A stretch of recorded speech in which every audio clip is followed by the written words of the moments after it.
Wednesdays అంటే మా ఇంట్లో full feast vibes. Morning hot water routine తర్వాత బ్రేక్‌ఫాస్ట్‌కి హాట్ దోసలు అండ్ చికెన్ కర్రీతో స్టార్ట్ చేశాను. లంచ్‌కి సింపుల్‌గా గోంగూర చికెన్ అండ్ రైస్.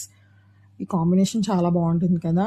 సో, అది లంచ్ అయిపోయిన తర్వాత మా హస్బెండ్ స్వీట్ కావాలి అంటే క్విక్‌గా సేమియా పాయసం చేశాను.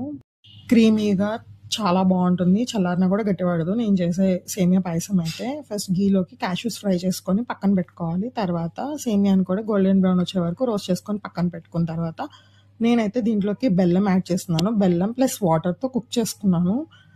మనకి సేమియాలో మెయిన్ ఏంటంటే ఓవర్ కుక్ అవ్వకూడదు. దానివల్లే టేస్ట్ పోతది.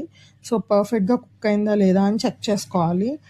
తర్వాత కుక్ అయిపోయిన తర్వాత లాస్ట్‌లో ఇలాచీ పౌడర్, మీకు కన్సిస్టెన్సీకి తగ్గట్టుగా milk and 2 table spoons milk made add చేసుకోవాలి. ఇలా యాడ్ చేసుకుంటే మనకి అది సేమియా పాయసం అనేది క్రీమీగా, రిచ్‌గా తర్వాత కూడా గట్టిపడకుండా రెడీ అయిపోతుంది.